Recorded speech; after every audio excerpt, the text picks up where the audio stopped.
Kamu tuh kenapa sih Mas hari ini? Ada Mas, apa? mau pesen kamar. Kamu kenapa ya? Flu, saya flu. Oh. Aku cuman nggak pengen ketahuan sama netizen aja. Nggak mau ketemu sama netizen, takut dicari netizen. Aku takut dikira Mas Aris. Belum nonton. Nggak relate. Oh, ini Mas Aris. Iya, kameramen kita udah pada relate loh ini. Ini Mas Aris. Ini Mas Aris ya? Mas Aris itu, iya saya Mas Aris. Saya Aris. Jangan pada marah ya, saya Aris. Aristoteles. Kebetulan saya mau curhat. Iya. Saya pengen curhat apakah apa yang saya lakukan itu benar atau salah. Karena saya sendiri memiliki rasa kepada adik saya sendiri, Gimana? Saya memiliki rasa kepada, maksudnya adik kucing saya. Adik kucing saya ini sangat menarik ya. Jadi saya selalu ingin bersamanya. Makin aneh dong. Makin aneh. Sama orang aja aneh. Loh, aku kan peliharaan. Saya ingin menyayangi animal. Nggak boleh gitu loh. Nanti antum bisa diserang oleh aktivis kucing. Iya. Saya kan aktivis kucing juga. Oh, iya. Gitu. Tapi saya... Aku lama-lama sumuk ya. Panas, Otot. Iya. Kita udah nggak COVID. Jadi ini emang ada scene di film yang lagi viral. Iya. Namanya Ipar Adalah Maut. Antum pasti tahu. Iya. Nah masalahnya antum belum nonton. Nah yang sudah saya tonton, padahal seru tuh kalau nonton tuh filmnya kan emang lagi naik banget. Dan memang cerita-cerita yang digulirkan di film tersebut memang memacu gejolak sosial masyarakat. Apalagi konteksnya adalah percintaan, perselingkuhan. Kan emang disukain di Indonesia itu kan. Karena banyak konten perselingkuhan. Plus ada film tentang perselingkuhan nih. Nah perselingkuhan pun gak main-main. Perselingkuhannya bukan sama teman kantor. Atau teman satu geng. Tapi ternyata perselingkuhannya sama adiknya sendiri. Nah itu yang jadi boom. Yang semata. Adik itu adik kandung? Ipar? Adiknya adik ipar. Oh. Gak tahu ya kalau nanti ada film adik kandung ya. Ya enggak lah, janganlah. jangan ya. Nah, banyak dibahas karena sama adik ipar, atau mungkin ada yang relate dan memang ceritanya mungkin cerita sehari-hari atau mungkin di masyarakat jauh lebih parah dari itu. Film itu meledak, entah yang suka emak-emak, ya mostly cewek lah. Ya mertuanya, dulu ada yang sama mertuanya. Oh iya ada yang mertuanya. Menantu sama mertuanya. Nah kan banyak tuh kasus, mungkin ada film yang mungkin menantu adalah maut ya. Atau mertua adalah maut. Siapa tahu. Sebetulnya kan judul itu diambil dari hadis ya. Nah dari hadis, karena memang hadis itu dipaparkan di part terakhir ya. Oh gitu ya, ada muncul di film. Iya gitu, nggak apa-apa lah spoiler. Bagus memang. Sedikit. Tapi memang Mas Hanung, Mas beberapa Hanung, film agak ada unsur dakwahnya. Unsur dakwahnya. Beberapa. Iya. Tapi dakwahnya tuh macam-macam. Iya. Terus? Mau saya bahas sampai situ lah. Detail-detailnya yang kurang nih. Terus? Tapi ya yang bagus ada di belakang itu memang diambil dari hadisnya kan. Dia mau mengingatkan. Hadisnya bahwa Rasulullah ketika ditanya oleh sahabat menjawab bagaimana dengan ipar gitu. Terus beliau menjawab ya ipar adalah maut gitu aja. Nah ternyata di film ini divisualkan karena memang kejadian based on true story based on true story divisualkan ya, walaupun saya juga dengar podcastnya yang asli sama yang film memang agak beda dikit ya, namanya juga film gitu kan. Nah itu pastinya juga terjadi di banyak masyarakat ya, artinya film ini meledak. Salah satunya tidak lain hal adalah relate dengan keadaan yang terjadi di masyarakat.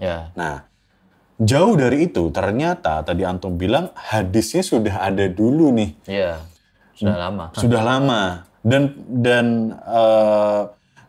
Dan kekurangannya di Indonesia mungkin ternyata nggak banyak yang tahu bahwa ternyata ipar memang adalah maut beneran gitu loh. Di film ini jadi kan sangat relate gitu loh. Iya, iya. Nah, kalau dari Antum nih sebagai Antum kan pendakwah ya. Pasti juga udah tahu lah hadis tersebut gitu. Iya. Nah, ada penjelasan khusus nggak tentang ipar adalah maut? Karena ternyata banyak yang nggak tahu. Taunya ya kalau udah menikah, ipar itu ya seperti saudara kandung. Iya, iya. Seperti adik kandung, Adik seperti kandung. kakak kandung. Jadi kalau kita mau ngapa-ngapain ya bebas aja. Itu kita juga sudah adik gitu loh. Iya, iya. Gimana tuh Tat? Dengan ipar adalah maut? Ya jadi ini ya tadi kita sampaikan fenomena-fenomena berantakan ini ya, menantu dengan fenomena mertua, berantakan, ya. terus kakak ipar dengan adik ipar. Ya.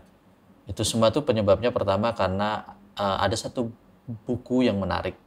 Nah, buku ini ditulis oleh seorang syekh dari Al-Azhar, namanya beliau ini Syekh Taqiyuddin An-Nabhani. Beliau tuh membahas satu kitab judulnya Al-Istima'il An-Nidhamu Al-Istima'il fil Islam.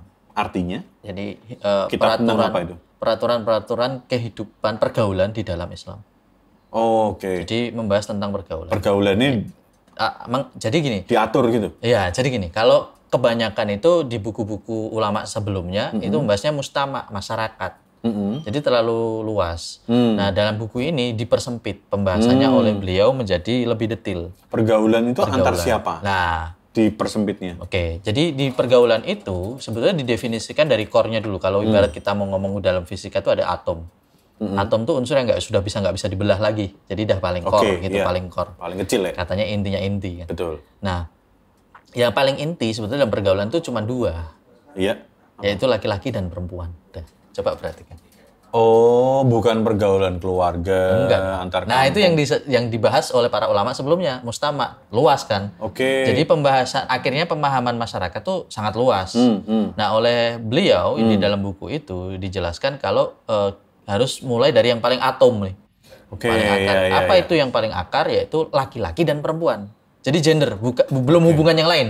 Oke, Hubungan asal dulu, the origins. Jadi originnya adalah laki-laki dan perempuan.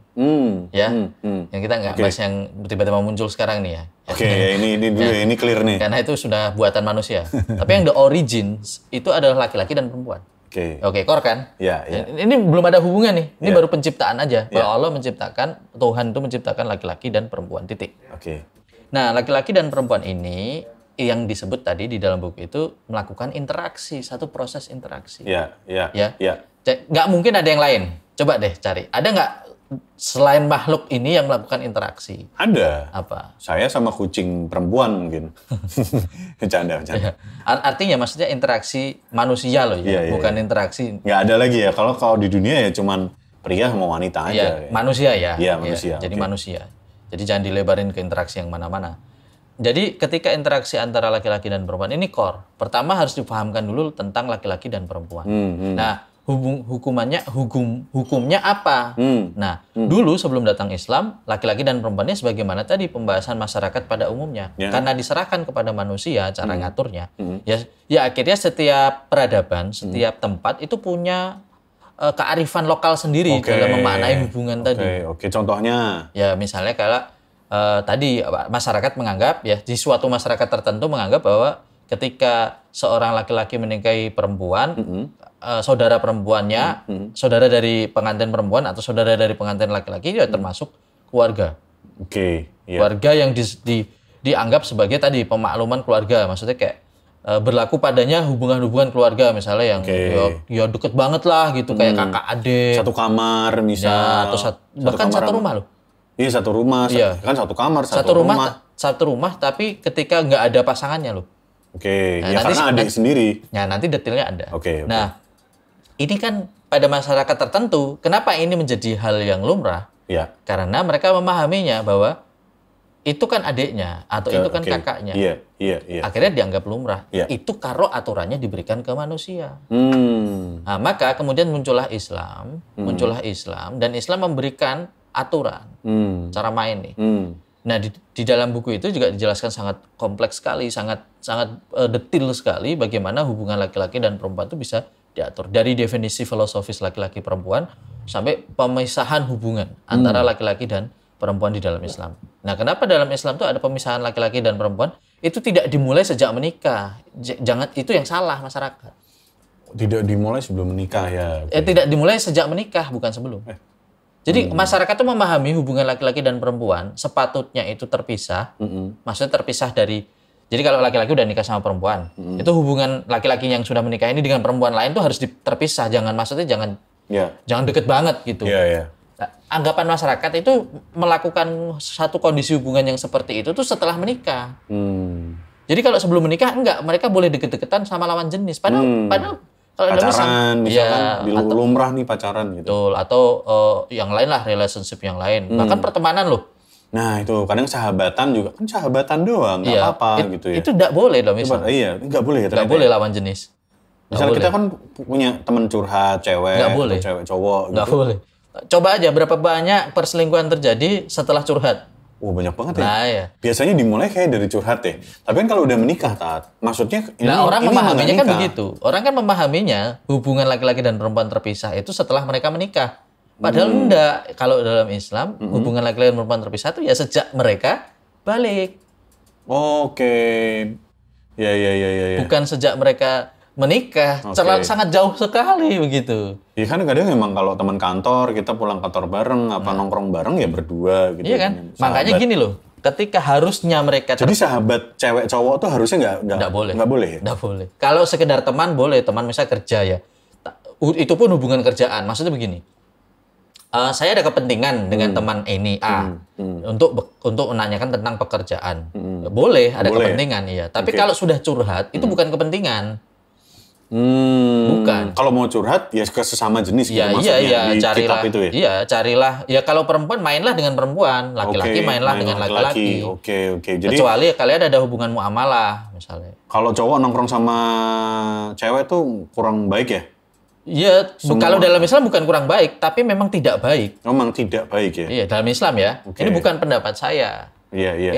Ini silahkan dicari di buku fikih manapun, laki-laki perempuan. Jangan kan gitu deh. Kita ambil contoh kecil deh. Contoh kecil. Dan ini sudah terjadi dan ini dilakukan. Tapi sayangnya, lucunya anehnya, gitu ya. Lucu dan anehnya. Itu cuman kita lakukan di waktu itu dan di tempat itu saja. Keluar dari tempat itu dan di luar waktu itu, kita tuh melakukannya secara bebas. Apa itu? Sholat. Pernah lihat laki-laki perempuan sholatnya bareng? Campur? Ya beda syaf. Nah, yang kedua, waktu wudhu. Pernah lihat laki-laki sama perempuan sentuhan waktu wudhu? Enggak, pasti dipisah lah. Kenapa dalam Islam persoalan sholat itu bisa dilakukan, tapi ketika di luarnya tidak? Harusnya ngeliatnya dari situ ya? Itu sederhana. Artinya dalam perkara ibadah saja, laki-laki dan perempuan yang bukan mahram itu masalah gitu loh. Kalau kamu mencoba nabrak tuh masalah gitu. Apalagi di luarnya, apalagi di luar. Ini di dalam rumahnya Allah, di dalam konteks ibadah saja, Allah sudah berikan gambaran, itu gambaran saja. Kamu bisa menghindari perempuan waktu mau sholat. Gitu loh. Kenapa ketika kamu berada di luar, nggak bisa. Kamu menganggap perempuan, apalagi mohon maaf ya, misalkan dia berhijab. Saya tuh agak risih kadang-kadang ngelihat cowok ngerangkul temennya yang berhijab kan kayak aneh menurut saya gitu. Kamu tuh udah berhijab gitu. Iya. Aneh kamu karena kayak ini gitu. temen aja gitu kan biasanya gitu ya. Ya mikirnya mereka begitu. Gitu ya. Itu karena tadi ketidakfahaman masyarakat bahwa ternyata hubungan laki-laki perempuan itu harusnya dipisah dari sejak balik. Balik ya. Karena gini Mas, ketika sejak balik informasi kan membentuk perilaku manusia ya. Ketika informasi yang masuk salah, tapi dianggap benar, maka masyarakat akan menjalankan itu sebagai kewajaran. Iya. Ya, ketika orang tadi pacaran atau temenan dengan laki-laki, ini ketika berjalan sampai sebelum nikah, ya kan, dan nikah itu saya nggak tahu umurnya berapa kan. Apalagi sekarang tren nikahnya mundur. Ya kan, 26, 30 ya kan. Berarti misal katakanlah baliknya 13 tahun, berarti selama 27 tahun itu kalau nikahnya 30 tahun ya, itu dia itu sudah terpapar pemahaman yang salah tentang laki-laki, hubungan laki-laki dan perempuan. Tapi kalau balik lagi, kalau tadi teman kasusnya adalah dengan adik ipar atau kakak ipar. Nah, dengan itu gimana cara berarti ternyata sama. Adik ipar pun juga harus dipisah. Ya. Kakak ipar juga harus dipisah. Di balik kata alhambul maut, kata Nabi SAW, ipar adalah maut, itu adalah persoalannya bukan persoalan persoalan yang paling ditekankan oleh Nabi tentang alhamul maut itu adalah persoalan, tahu nggak? Apa? Interaksi dan positioning. Nah, maksudnya gimana? Jadi ya itu kita harus banyak belajar ya. Jadi gini, kita harus mengenal dulu, pahami diagram mahram. Mahram itu siapa? Ya. Dalam keluarga itu ada mahram dan non-mahram. Boleh dijelaskan lagi ya, mahram tuh? Ya. Mahram sama muhrim. Bukan muhrim kan bisa gitu ya? Muhrim tuh orang yang sedang berikhram, mau haji itu, mau umroh tuh muhrim. Ya. Jadi itu muhrim. Jadi mahram yang benar. Mahram ya. Ya, mahram tuh orang yang haram dinikahi. Mahram tuh orang mahram tuh haram untuk dinikahi. Ya. Contohnya anak. Iya, benar ya. Nggak boleh nikahin. Kandung, kakak kandung. Oke. Ibu, bapak, kakek, nenek. Oke. Ya, ada ya. Itu ya dia. Mahram itu keluarga inti. Oke. Mahram itu keluarga inti. Ya, keluarga inti, bab, kakek, pokoknya nenek. yang sedarah ya. Dan yang melebar sedikit ke kanan dan ke kiri. Adik kandungnya bapak, adik kandungnya paman ibu, dong? Boleh dinikahin? Paman, bibi, nggak boleh. Itu yang haram. Paman nggak boleh? Itu mahram. Oke, iya. Maksudnya berarti nikah sama omnya itu nggak boleh? Nggak boleh, haram. Nah ini biar tahu ya masyarakat. Sama keluarganya ibu. Oke, siapa aja? Ya paman tadi. Oke. Tapi pasangannya paman atau pasangannya bule itu tetap bukan mahram ya. Pasangannya loh ya. Jadi misalnya jadi boleh nikah. Oke. Jadi misalnya gini, yang keluarga dengan bapak kita adalah bibi. Tante berarti. Nah, berarti omnya itu kan orang lain. Oke. Ya kan? Iya. Nah, berarti sama om itu bukan mahram. Oke. Yang mahram cuma sama bibi. Itu om ipar kan soalnya. Ya, ipar. Ya, jadi paham ya di sini. Paham, oke. Jadi batasnya di situ level. Nah, ini masyarakat aja nggak tahu. Nah, kalau tadi kan yang mahram, yang bukan mahram dalam keluarga, itu siapa saja? Ya banyak. Berarti kan di luar keluarga ipar inti. nih. Nah, ada nggak sekarang gini? Pertanyaan gini, kita sambung ya. Oke. Tadi ya ada ya. Ya, tadi kan udah nih mahram. Nah, si A menikah dengan orang ya. Tik. Orang ini kan punya keluarga diagram mahram juga kan? Oke. Ya kan? Iya. Nah, ketemulah mereka nikah. Nah, siapa dalam pernikahan itu dalam Islam dianggap menjadi mahram keduanya? Nah, ketika udah nikah keduanya, ya. Oke. Ini ada mahram keduanya. Mahram kedua tuh yang dipertemukan karena pernikahan itu. Akhirnya dia menjadi mahram. Ada. Siapa aja? Yaitu mertua. Oke. Jadi yang nikah kemarin sama mertuanya itu incest itu. Nggak tahu dia. Batasnya kakek nenek? Kakek nenek mertua nggak? Kakek nenek mertua enggak. Jadi cuma mertua tuh artinya dua orang, bapak ibu. Iya, bapak ibu. Dan itu mahram selamanya, mahram abadi. Artinya gimana? Kalau misalkan cerai tetap mahramnya. Bapak ibu itu, bapak ibunya tetap akan selamanya jadi orang tuanya ibaratnya. Nggak boleh tuh dinikahin tuh. Nggak boleh. Walaupun udah ex gitu. Tapi mertuanya itu tetap orang tua dia, mahramnya masing-masing bagi mereka. Masuknya incest ya? Iya. Kalau ada yang gitu-gitu. Ya kan sudah mahram. Iya kan maksudnya kayak sebenarnya kan ini mungkin di pandangan orang luar gitu ya. Kan misalnya nih bapak mertua kan ini bapak bukan satu darah yang penting. Gitu. Iya. Padahal dalam Islam kamu kan ngawini anaknya. Anaknya kan darah daging bapaknya. Langsung loh, bukan turun berapa step. Tapi itu langsung dari bapak ibunya. Maka mengawini anaknya itu sama dengannya menghalalkan bloodnya kan, darahnya kan. Kalau kamu ada relate di situ kan. Makanya kan bisa disebut incest dengan mertuanya. Ini secara penelitian. Kalau tiri gimana? Ya tiri nggak masuk tuh ya. Kalau tiri mahram apa enggak? Bukan mahram. Oh bukan mahram. Berarti kalau bapak tiri boleh dinikahin? Bukan. Maksudnya tiri itu gini. Maksudnya sambung. Sambung? Iya sambung. Saya agak ini ya. Kalau bapak sambung atau ibu sambung, selama mereka sudah campur, ya itu berarti mahram. Oke. Campur dengan pasangannya? Pasangannya toh. Itu gitu. sudah berarti sudah jadi bapak mertua, ibu mertua. Dan itu tetap jadi mahramnya si laki-laki, si masing-masingnya. Nah, pada kasus itu, adik bagaimana? Saudaranya si para pengantin ini? Jawabannya adalah bukan. Bukan mahram ya? Bukan mahram. Oke. Mereka bukan mahram. Dalam Islam ya, ini kita nggak usah ngomong pakai sains dan penelitian, karena nggak nyambung. Aku pakai sains sama penelitian. Ya kayak tadi misalkan lu kok kakaknya saja katanya sedarah kan. Kan ini adik-adiknya juga dari bapak yang sama. Iya. Ya kan gitu. Iya. Kalau pakai sense nanti di logika begitu sama dia. Lah Oke. kalau kakaknya sedarah boleh jadi mahram kok adik-adiknya nggak boleh, nggak oke. jadi. Iya, Karena iya. memang beda, bukan begitu aturannya dalam Islam. Makanya nggak bisa kemudian kita menyederhanakan dengan logika seperti itu. Karena dalam Islam ada aturan yang memang itu langsung dari Allah Ta'ala. Ya nggak ada urusan mau penelitian atau tidak ada penelitian, bukan itu. Kitabnya umat Muslim itu bukan penelitian, itu yang harus dicatat.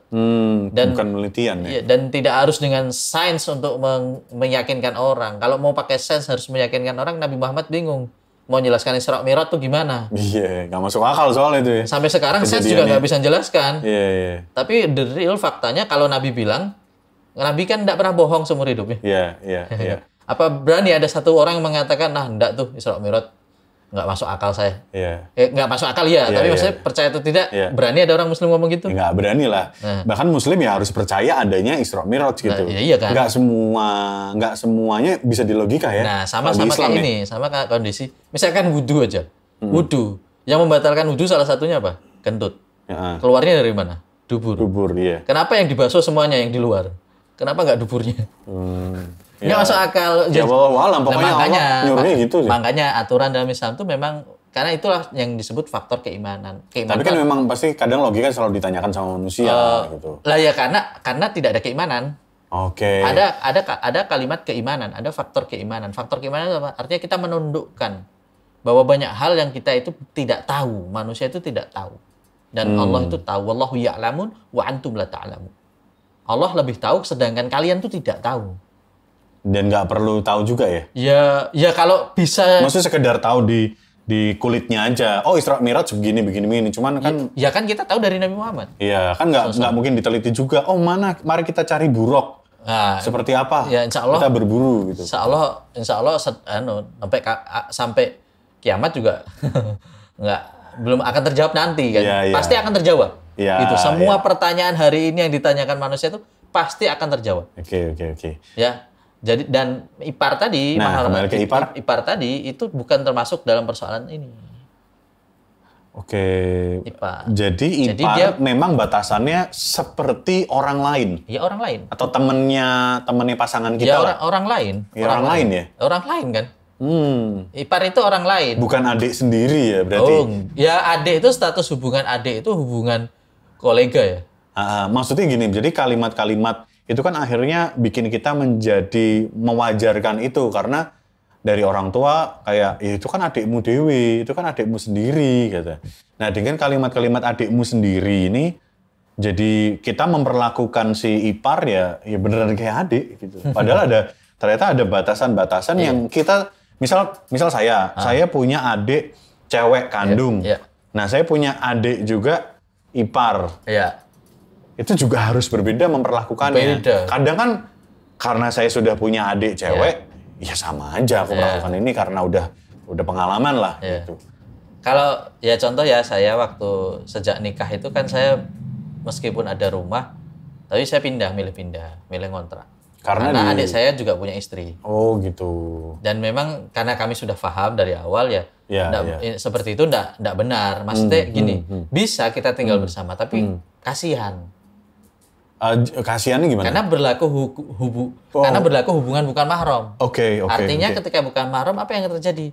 Ya dia kalau ada saya di rumah kan dia nggak pakai hijab. Nah itu yang terjadi di film nih. Iya. Di film di salah satu scene kan ada, itu kan karena tinggal bersama. Awalnya. Awal dari akar masalah ternyata memang gara-gara tinggal bersama. Bukan karena tinggal bersamanya. Apa? Awal dari akar masalah adalah tidak paham diagram mahram. Oke, itunya ya. Itu akhirnya memunculkan perilaku yang salah. Ya, perilaku yang salah, tinggal bersama wajar. Ada hal-hal seperti tadi. Tidak pakai hijab. Harusnya biasanya sehari-hari pakai hijab, tidak pakai hijab karena kakak sendiri jadi nggak pakai hijab. Nah muncul di situ kayak mulai ada ketertarikan, mulai ada tendensi lah seperti itu. Nah itu yang dikhawatirkan terjadi kayak gitu juga ya Tat ya. Dan jadi lebih repotnya adalah ketika mau ngambil minum aja harus pakai kerudung dulu. Kan kasihan kan. gitu. Kalau misalnya kitanya kita juga, yang paham loh ya. Yang cowok kan juga gimana ya? Nggak enak kan. Jadi nggak enak ya. Ya saya aja sekarang kalau pulang ke rumah ibu saya ini, saya tuh sebelum naik ke atas karena kami tinggalnya kan sekarang di lantai 2 gitu. Iya. Sebelum ke atas karena saya tahu itu ruangan ada mertua, ada menantu adik ipar saya, berarti pasangannya adik, ada ibu saya. Jadi kalau dulu saya langsung naik aja ke atas waktu adik belum nikah. Sekarang saya setiap ke rumah ibu tuh saya harus teriak gitu. Saya mau ke atas. Boleh nggak? Udah siap belum? Kadang-kadang, tunggu mas gitu. Iya. Ipar saya tuh. Iya. Kan cewek gitu. Tunggu gitu. Dah sekarang naik. Itu keluarga yang paham. Karena gitu. Kegiatan di rumah nih sangat privasi. Privasi dan santai kan? Iya kan? Di perempuan tempatnya di mana kalau nggak di rumah santainya? Iya. Yang mau pakai tank top atau apa gitu loh, you can see ya kan di rumah. You can see. Ya kan you can melihat see. Nih. Iya, you can see me. Klasik banget ya bahasanya orang lama. Lama. Ya, misal dia mau pakai baju-baju yang hot pants atau apa, kan boleh. Baju itu kan nggak haram. Karena kan mungkin bagi si wanita memang lebih nyaman di rumah dengan pakaian yang masa iya pakai abaya terus ya kan. Kayak apa panasnya. Ya kan satu-satunya tempat dia melepaskan itu, relax kan di rumah. Lagian si cowok juga gitu kan. Kita misal di rumah nih, kita juga pakai celana pendek, koloran. Terus pakai singlet kan di rumah. Begitu kan aurat. Makanya Nabi, ini ada satu kalimat juga nih, nanti mungkin dibikin film juga. Apa nih, Tat? Rumah adalah aurat. Wah, seru tuh. Jadi ipar adalah maut, nanti rumah adalah aurat. Kita bikin film aja nih, Mas. Kita cari investor. Jadi Nabi mengatakan rumah itu aurat. Iya, rumah itu aurat. Jadi makanya kenapa kita itu nggak bisa sembarangan masukin orang ke rumah. Ini ada juga. Karena aku melihat kalau ini sedikit ngobrolnya nggak jadi ipar. Ya jadi hukum interaksi. Memang rumah nggak, kalau aku ngelihat nih kayak rumah ya, mungkin ini ada kaitannya dengan ipar pembahasan kita tadi. Kalau di rumah-rumah, kalau nggak salah di Arab ya, itu rumahnya tinggi-tinggi, atau di rumahnya para habaib tuh. Kadang rumahnya tuh kayak tembok aja. Kok kayak rumah di Kudus. Kalau kita ke Kudus, itu kan rumah-rumahnya kayak benteng-benteng gitu. Nah kayak gitu tuh. Jadi kayak tetangga tuh nggak bisa tuh ngintip gitu. Nah itu jadi gini, konsep hidup itu menentukan bahkan sampai arsitektur. Konsep hidup seseorang itu dapat dilihat dari arsitektur rumahnya. Karena arsitektur kan desain berdasarkan pemahaman. Betul. Desain adalah untuk menyelesaikan masalah. Betul. Iya kan? Nah, sehingga ketika dia menganggap bahwa tadi ada kaum muslimin kan melihat bahwa tadi saya sudah katakan, Nabi mengatakan rumah itu aurat, maka orang yang paham mereka akan tahu, rumah banyak kaca itu akhir zaman gitu. Kan ada itu. Iya. Maksudnya bukan bikin ozon. Bukan ozon, pantulan ini bukan, tapi karena orang di dalamnya bisa kelihatan. Betul. Karena ada rumah yang kalau kita ngelihat kalau saya lihat di desain arsitektur kan yang keren-keren itu kan rumah bahkan dari ujung sampai atas kaca tuh tadi. Gede gitu, kaca semua. Ya boleh kaca, tapi kamarmu aja gitu. Kamar di dalam kan nggak ada yang tahu gitu. Dan itu pun posisi di atas pojok misalnya gitu. Iya. Karena di situ banyak aurat yang terjadi privasi. Aurat. Si ipar juga kalau mau kemana-mana jadinya sulit, karena yang terjadi ya di film itu seperti itu. Nah itu karena terjadi kesalahpahaman atau ketidaktahuan tentang konsep dasar laki-laki dan perempuan interaksi. Laki-laki perempuan menghasilkan diagram mahram tadi, mana yang boleh dan mana yang tidak. Nah ketika sudah tahu mana yang boleh dan tidak, maka sikap itu akan menentukan tadi, akan berubah menjadi penyikapan. Bahwa, loh kenapa sih kamu harus tinggal di... Itu pertanyaan tetangga saya ke saya. Pertama nikah, karena rumah tuh luas. Kenapa nggak tinggal di rumah nemenin orang tua? Pertanyaan tetangga selalu seperti itu. Iya. Karena belum tahu ya, belum paham. Belum tahu. Terus saya jelaskan, loh di rumah itu ada adik saya. Sebentar lagi adik saya nikah, dia akan bawa pasangan. Ya udah kan tinggal bersama-sama kayak si A si B kata gitu. Itu salah. Oke. Kalau ini saya bilang misalnya, kalau dia pas lagi nggak pakai hijab di rumahnya terus dilihatin sama iparnya, ya 1-2 kali mungkin nggak ngefek, berkali-kali bahkan mungkin maaf dia sampai misalkan kalau namanya tinggal satu rumah tuh kamar mandinya berapa sih? 1 kadang ya. Kadang cuma 1 ya gitu, nggak sempet mau bikin banyak, mungkin setelah nanti ada accident baru mau bikin tuh. Misalnya kayak ternyata tatapan terus nih, ketemu terus pakai handuk gitu kan, ketemu terus. Nah apa enggak? Seperti di dan film. manusia itu ada nau. Gorizah nau. Ya, itu naluri apa? untuk Kasih sayang. iya ini kasih sayang termasuk salah satu persoalan sexuality. Oke, jadi ada ketertarikan. Bukan ketertarikan tapi kepancing. Ah. Jadi gini, Goroes atau Goriza atau naluri itu triggernya dari luar. Awalnya enggak nih, enggak tertarik. Enggak ada ketertarikan seksualitas. Betul. Lama-lama terpapar itu kan jadi maaf ya berfantasi. Oke. Jadi keingetan. Namanya manusia itu beda-beda. Awalnya nggak tahu jadi tahu misal pas lagi nggak pakai hijab gitu. Oh, ternyata rambutnya nggak sekedar nggak ternyata dia lebih cantik ya kan gitu ya. Nggak sekedar nggak pakai hijab kok. Kan itu ketemu pas pakai anduk. Iya, nah itu lebih lagi. Serem kan? Gitu. Yang awalnya nggak kepikiran jadi kan kejauhan gitu. Iya, jadi tahu gitu. Nah, coba bayangin lah dengan akal normal. Jangan bilang emang otaknya masuk. Enggak, Mbak. Nah, iya bener. Enggak, Mbak. Kalau Anda dipapar terus, lama-lama itu karena nggak tahu konsep tentang tentang Goroes, tentang naluri, bahwa manusia apapun agamanya itu punya naluri. Itu fitrah. Nah, naluri pria ada yang terlalu itu yang beda-beda. Itu yang beda-beda. Ada yang gampang ke-trigger, ada yang enggak. Itu yang kita nggak tahu. Nah kan ada yang makanya ada yang bilang ya itu memang otaknya mesum aja, adik sendiri disikat gitu. Adik ipar sendiri gitu. Atau adik ipar sendiri dia suka sama adik ipar sendiri gitu. Ya bukan masalah itu mah otaknya mesum, bukan masalah otaknya mesum atau enggak. Begini loh, kamu tahu nggak ada di psikologi itu ada namanya teori stimulan. Oh ya. Orang itu kalau jangankan orang ya, hewan aja distimulasi, itu bisa berubah loh behaviornya. Oke. Jadi dulu ada satu ilmuwan psikologi terkenal, ini anak-anak psikologi pasti tahu. Itu pernah mencoba satu penelitian, Pavlov apa Sigfrid gitu. Itu pernah mencoba penelitian teori stimulan itu dengan apa? Anjing. Jadi anjing itu tiap di kandang gitu ya, dikasih ruangan. Terus tiap pagi itu tempat makannya itu dikasih makan. Jadi di waktu tertentu, jam tertentu, itu langsung dikasih makan, anjingnya keluar tuh, langsung ke tempat makannya, makan dia.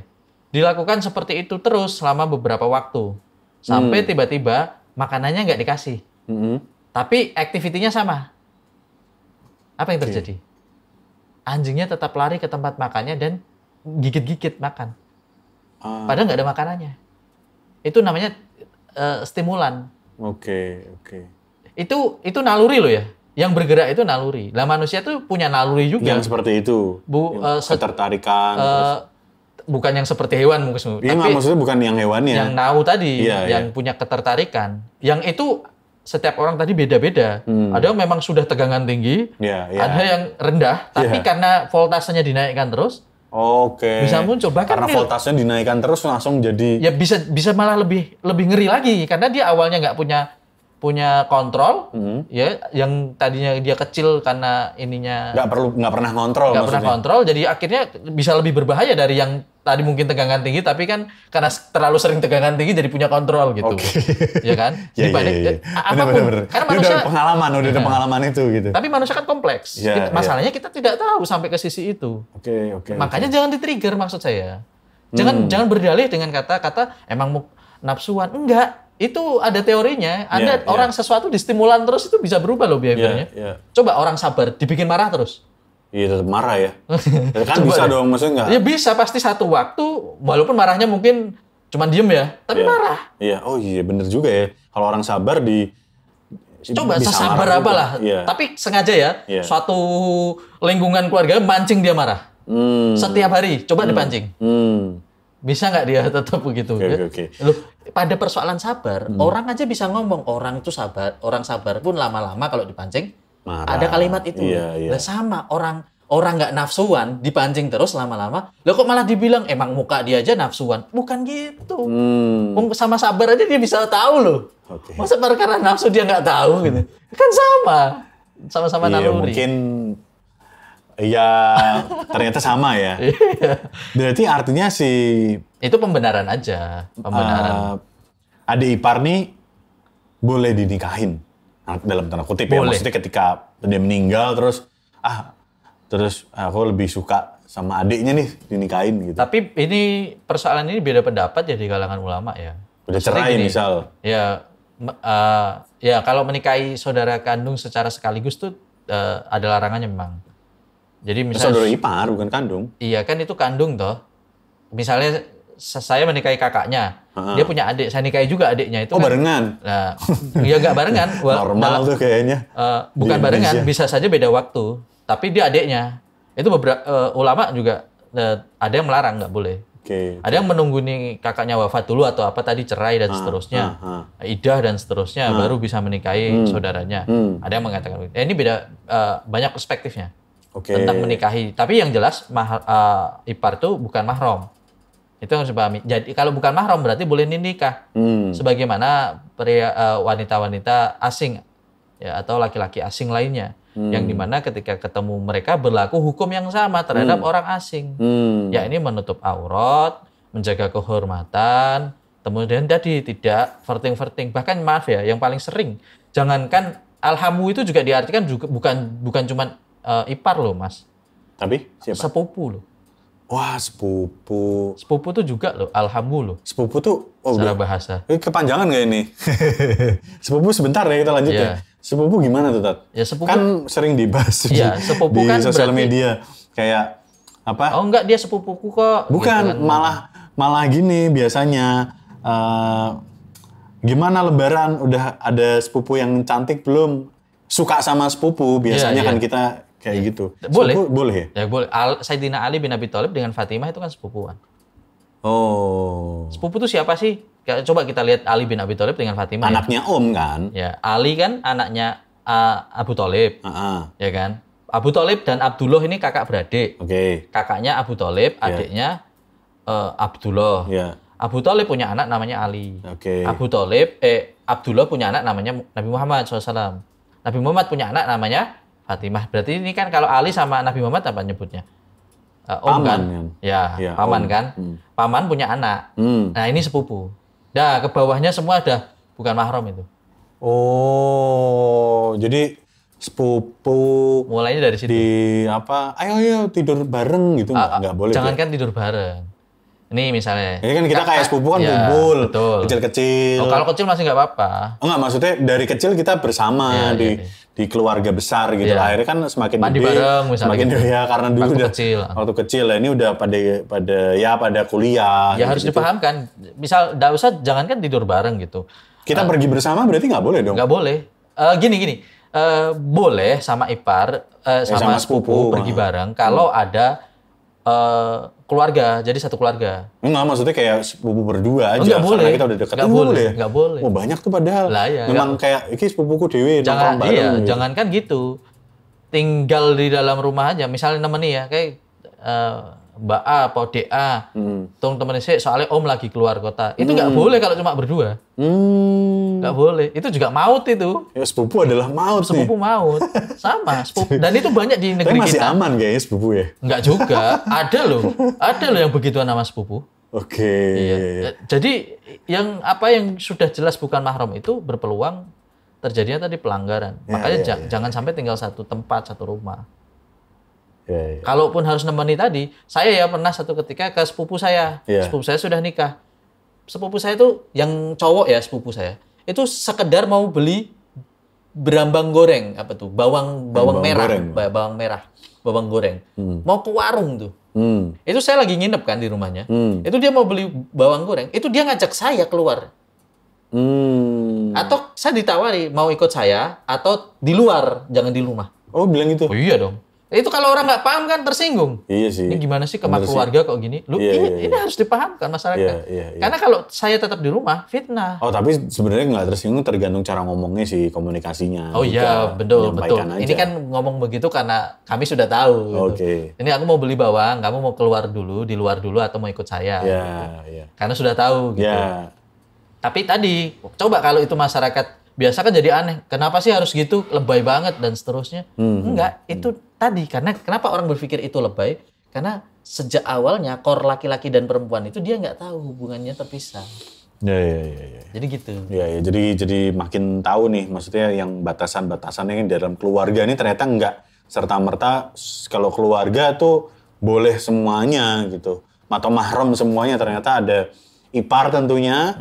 Dan ya sepupu ya biasanya tuh. Cari diagram mahram paling gampang. Nanti pelajari di situ mana yang boleh mana yang enggak. Nah, nanti dari situ kita batasi tuh. Walaupun keluarga, ada caranya. Oh, terus kalau begitu kan aneh sama keluarga. Enggak, tetap bisa jalan bareng. Selama bersama keluarga. Bukan berduanya. Yang jadi masalah adalah kalau sudah berdua-duaan. Holwat gitu. Holwat, ya kan ini karena ini udah mendekati filmnya, jadi mendingan kita nonton. Saya mau nemenin Antum untuk nonton Ipar Adalah Maut. Kita berangkat sekarang. Antum harus nonton. Siap kan, Mas Arif? Teruntuk dirimu yang menjadi teman hidup.